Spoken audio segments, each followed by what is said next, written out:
Nós estamos aqui para iniciar o estudo da segunda fase de processo civil. Nessa segunda fase, nós vamos analisar o processo de conhecimento desde a petição inicial até a prolação da sentença. E como primeiro tema, nós temos a petição inicial. Nós já conhecemos a petição inicial, já a conhecemos como um dos pressupostos processuais de existência e como um dos pressupostos processuais de validade do processo. Para vocês terem noção da importância da petição inicial, basta dizer que ela aparece em dois momentos como um pressuposto processual. É um pressuposto processual de existência porque é a partir dela que o autor vai provocar a tutela jurisdicional.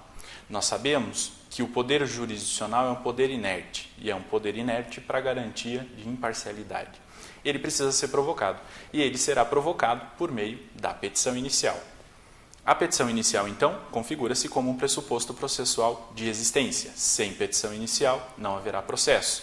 E mais, ela é também um pressuposto processual de validade. Por que isso? Porque se a petição inicial for considerada apta, ela vai possibilitar que o processo possa se desenvolver de forma válida. Por isso que ela é considerada um pressuposto processual de validade. O Código de Processo Civil, no seu artigo 312, diz para nós o seguinte: considera-se proposta a ação quando a petição inicial for protocolada. Todavia, a propositura da ação só produz, quanto ao réu, os efeitos mencionados no artigo 240, depois que for validamente citado. A importância da petição inicial ganha relevo para o autor porque é na sua apresentação, no seu protocolo, que a demanda é considerada proposta. É isso que diz o artigo 312 do CPC. Ao dizer isso, ele fala para nós sobre a litispendência para o autor. Uma vez que a demanda é proposta, que a petição inicial é apresentada, passam a valer os efeitos da litispendência com relação ao autor. Só não valerão os efeitos da litispendência com relação ao réu, porque o réu ainda não foi validamente citado. Então, eu só posso alegar efeitos da litispendência com relação ao réu quando ocorrer a sua citação válida. Mas para o autor, já vale a partir da petição inicial. O professor Fred Didier Júnior fala para nós sobre a relação entre demanda e petição inicial. E ele diz o seguinte: como a demanda tem a função de bitolar a atividade jurisdicional, que não pode extrapolar os seus limites, decidindo além, aquém ou fora do que foi pedido, costuma-se dizer que a petição inicial é um projeto de sentença. Contém aquilo que o demandante almeja ser o conteúdo da decisão que vier a acolher o seu pedido. Ele quer nos dizer com isso que a petição inicial vai fixar os limites para a atuação jurisdicional. É do autor o direito de provocar o Poder Judiciário. E ao provocar o Poder Judiciário, apresentando a sua petição inicial, o autor vai fixar os limites em que o juiz pode atuar. Então, o juiz não vai poder conferir ao autor um direito superior àquele que foi descrito na petição inicial e nem mesmo um direito diferente daquele que foi pedido na petição inicial. Por isso, da importância dessa peça processual e dessa fase processual para o processo. Quando ele fala para nós que a petição inicial é considerada um projeto de sentença, ele faz referência justamente a esses limites que são impostos ao juiz a partir do que o autor coloca na petição inicial. Para que essa petição seja considerada válida, é necessário que ela obedeça a alguns requisitos considerados primordiais. Então, o processo vai firmar alguma formalidade para que a petição inicial siga e para que o processo possa se desenvolver validamente a partir disso. Então, relembrando, a petição inicial é um pressuposto processual de existência, porque eu preciso provocar o Poder Judiciário para que ele me dê a tutela jurisdicional. E ele é também um pressuposto processual de validade. Por quê? Se a petição inicial for apta, ou seja, se ela seguir os requisitos formais previstos na legislação, ela vai possibilitar que o processo se desenvolva de forma válida. E os requisitos, o primeiro deles é que a petição inicial venha apresentada em forma escrita, com data e assinatura. A regra geral é que a petição inicial, então, seja reduzida a termo, que ela seja apresentada de forma escrita, datada e assinada. Ela vai ser assinada por advogado, via de regra, porque é quem detém a capacidade postulatória. Entretanto, há algumas exceções para essa regra de petição escrita e de petição assinada por advogado. Vocês lembram das disposições da Lei 9.099 de 95, que estabelece o procedimento dos juizados especiais cíveis e criminais. E lembram também que nos juizados especiais cíveis não há a necessidade, em alguns casos, de apresentação de petição inicial escrita e assinada por advogado, porque a lei conferiu, em caráter excepcional, o ius postulandi para a parte, quando ela estiver diante de uma causa que não envolva um valor superior a 20 salários mínimos. Nesse caso, a parte poderá apresentar o seu pedido de forma oral. O que isso quer dizer? Ela chega na secretaria do juizado, apresenta o seu pedido, não vai precisar apresentá-lo reduzido a termo. Quem irá reduzir a termo a petição ou o pedido apresentado pela parte serão os funcionários, os serventuários da Justiça. Nesse caso, nós temos uma das exceções previstas na legislação para a regra da forma escrita da petição inicial. Entretanto, quando se fala em processo civil, quando se fala no geral do processo civil, na regra geral do processo civil, nós devemos lembrar então que a petição inicial deve ser escrita, datada e assinada.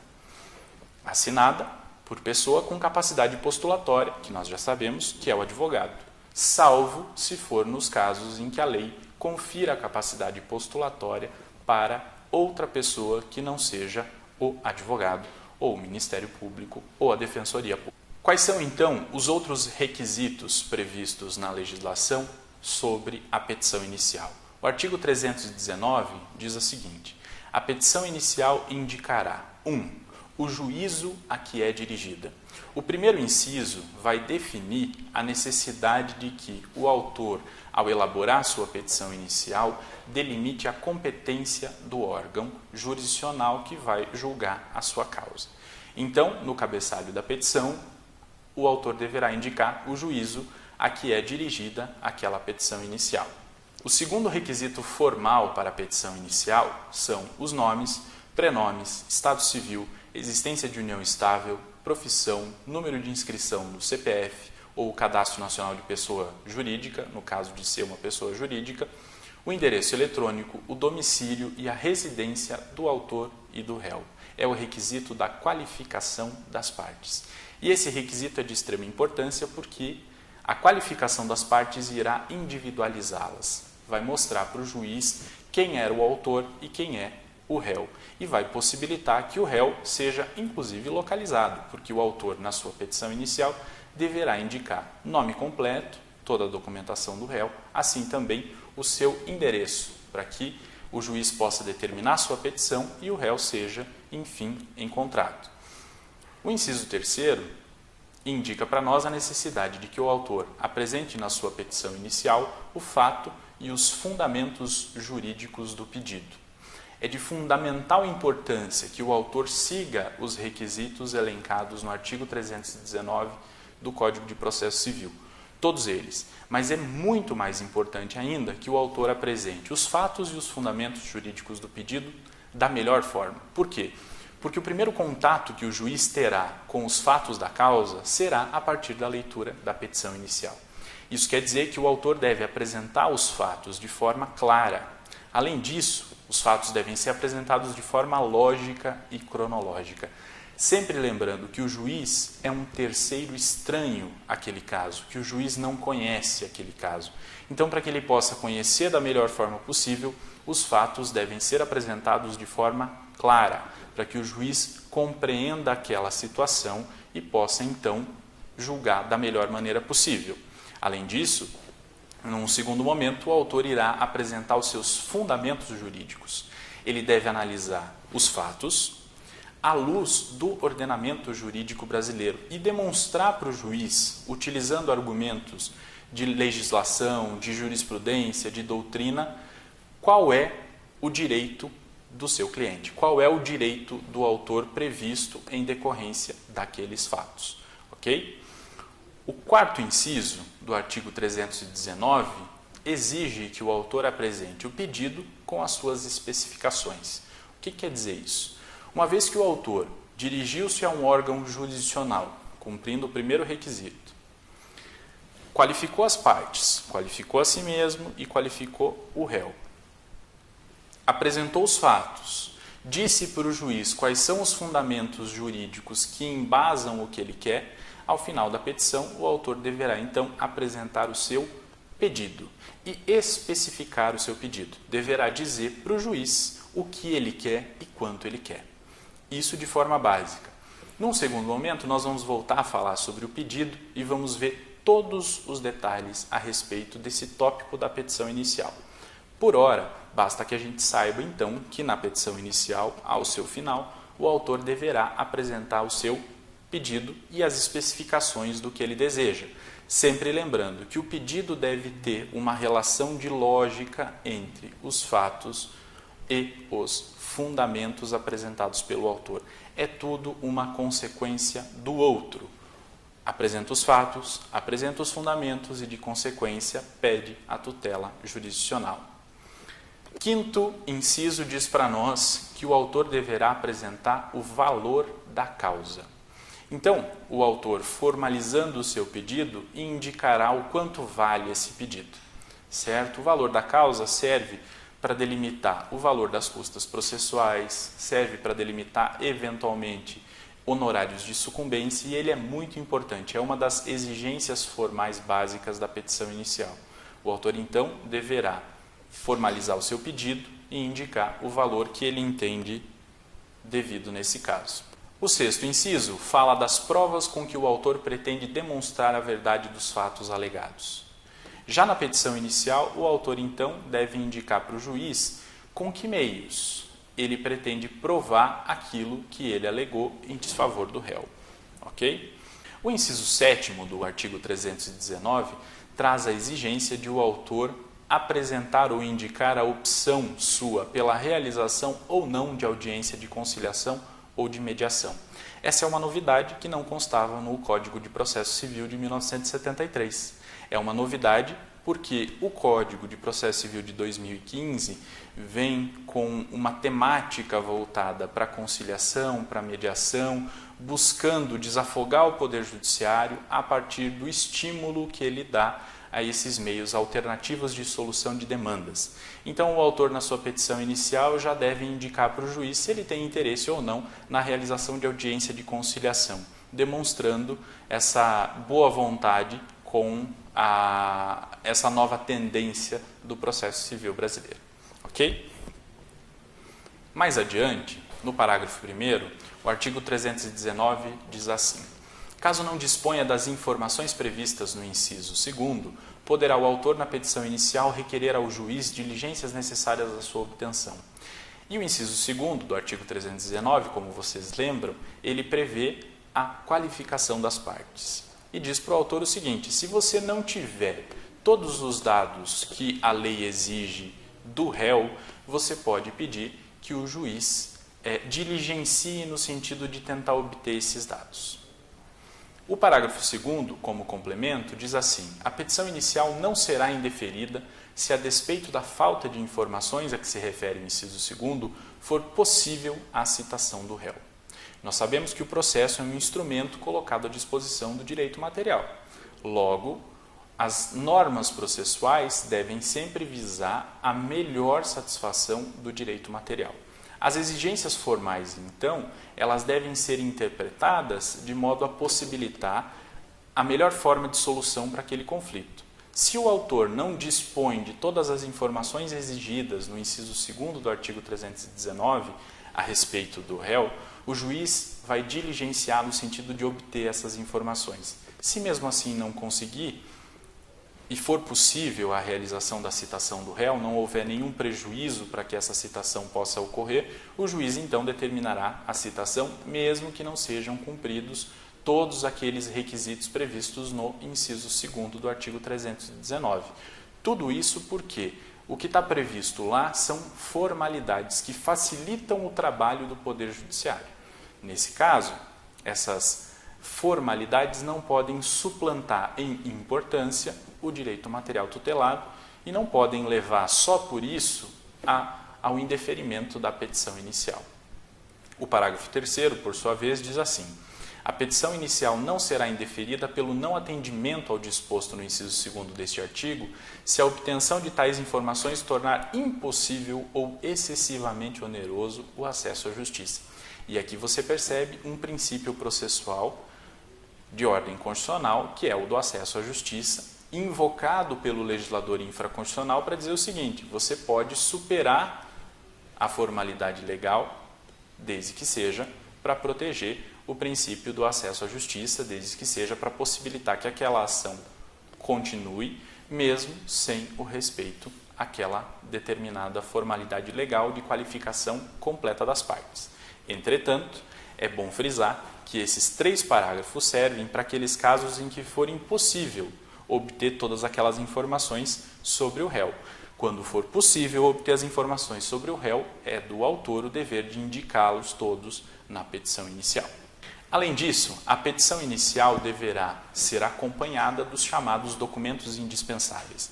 Os documentos indispensáveis são documentos pessoais da parte, eventualmente comprovante de endereço.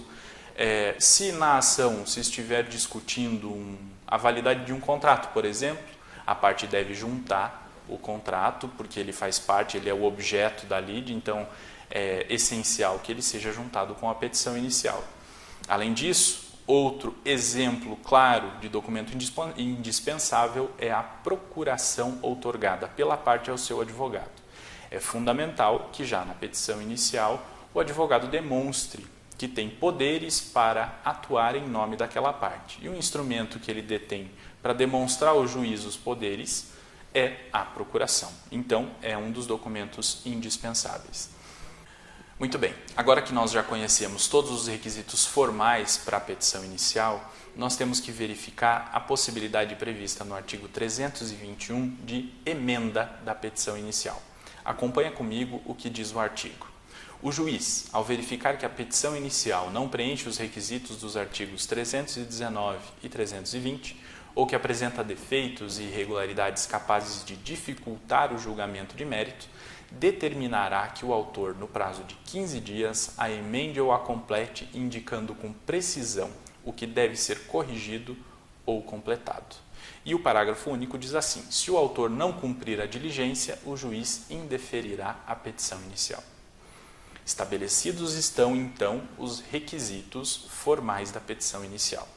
O juiz vai receber a petição inicial. Se ele perceber que estão faltando requisitos ou está faltando algum daqueles requisitos previstos na lei, ele determinará ao autor que emende a petição inicial, que o autor conserte aquele vício, que o autor supra aquela falta de algum dos requisitos previstos na legislação. E aí o autor vai ter o prazo de 15 dias para fazer isso. Além disso, é fundamental que o juiz, ao determinar que o autor emende a petição inicial, indique com precisão o que deve ser corrigido ou completado. Isso é uma disposição que está prevista no CPC de 2015 e que não estava prevista dessa forma no CPC de 1973 e decorre de uma necessidade de diálogo entre as partes. Então, o juiz deverá indicar quais são os defeitos que ele enxergou na petição inicial e possibilitar com isso que o autor possa consertar eventuais vícios ou suprir eventuais faltas. Se o autor não cumprir essa diligência, o juiz então irá indeferir a petição inicial. Mas antes, como nós sabemos que as formalidades, que o processo é um instrumento e que as formalidades estão à disposição do direito material, que é o direito material que importa, que é o princípio de acesso à justiça que rege todo esse nosso sistema, o juiz vai dar oportunidade para que o autor faça a correção dos defeitos. O artigo 330 vai tratar a respeito do indeferimento da petição inicial. E ele diz para nós que a petição inicial será indeferida quando, no inciso 1º, for inepta. Quando se fala em inépcia da petição inicial, nós devemos recorrer ao disposto no artigo 330, parágrafo 1º, que diz assim: considera-se inepta a petição inicial quando lhe faltar pedido ou causa de pedir, quando o pedido for indeterminado, ressalvadas as hipóteses legais em que se permite o pedido genérico, da narração dos fatos não decorrer logicamente o pedido ou a conclusão, quando contiver pedidos incompatíveis entre si. Então, nesses casos, a petição inicial será considerada inepta, ou seja, ela não cumpriu os requisitos formais previstos na legislação e o juiz irá indeferi-la. O inciso 2º do artigo 330 traz a possibilidade de indeferimento da petição inicial quando a parte for manifestamente ilegítima. O inciso 3º fala que a petição será indeferida quando o autor carecer de interesse processual. Esses dois institutos, a legitimidade da parte e o interesse processual, já são nossos conhecidos. Há quem diga na doutrina que são duas condições da ação remanescentes ainda da teoria eclética que imperava no nosso ordenamento jurídico processual civil desde o Código de 1973. Há quem diga, então, entretanto, na doutrina, que a categoria das condições da ação já não existe mais. E aí, esses dois requisitos, legitimidade de parte e interesse processual, passariam a ser pressupostos processuais. O que importa saber agora é que, se não houver legitimidade de parte, seja do autor ou do réu, ou se o autor carecer de interesse processual, o juiz vai considerar a petição inicial inepta, ou seja, extinguirá o processo sem análise do mérito.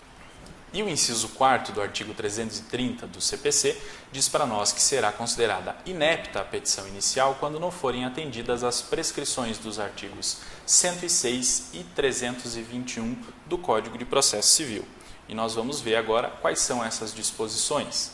O artigo 106 diz para nós o seguinte: quando postular em causa própria, incumbe ao advogado declarar na petição inicial ou na contestação o endereço, seu número de inscrição na Ordem dos Advogados do Brasil e o nome da sociedade de advogados da qual participa para o recebimento de intimações. Isso para aqueles casos específicos em que o advogado for parte e, ao mesmo tempo, atuar como causídico, ou seja, quando ele atua em causa própria, ele deve respeitar a esses requisitos previstos no artigo 106. Se ele não fizer isso, a petição inicial será considerada inepta. Lembrando que ela será considerada inepta somente depois de o juiz permitir que a parte corrija o erro ou supra a falta, conferindo o prazo de 15 dias para que isso aconteça. E o artigo 321 fala para nós que o juiz, ao verificar que a petição inicial não preenche os requisitos dos artigos 319 e 320, ou que apresenta defeitos e irregularidades capazes de dificultar o julgamento de mérito, determinará que no prazo de 15 dias o autor a emende ou a complete. Aqui nós voltamos a falar da possibilidade de o juiz determinar a emenda da petição inicial para corrigir defeitos ou complementar eventuais faltas. Se depois disso a parte não corrigir o defeito da petição inicial ou não suprir a falta da petição inicial, o juiz indeferirá aquele pedido, naquele momento, extinguindo o processo sem análise do mérito. Ok? Era o que nós tínhamos para falar hoje sobre petição inicial. Nós voltamos a nos falar no próximo encontro e vamos tratar a respeito de pedido. Nos vemos lá. Até mais!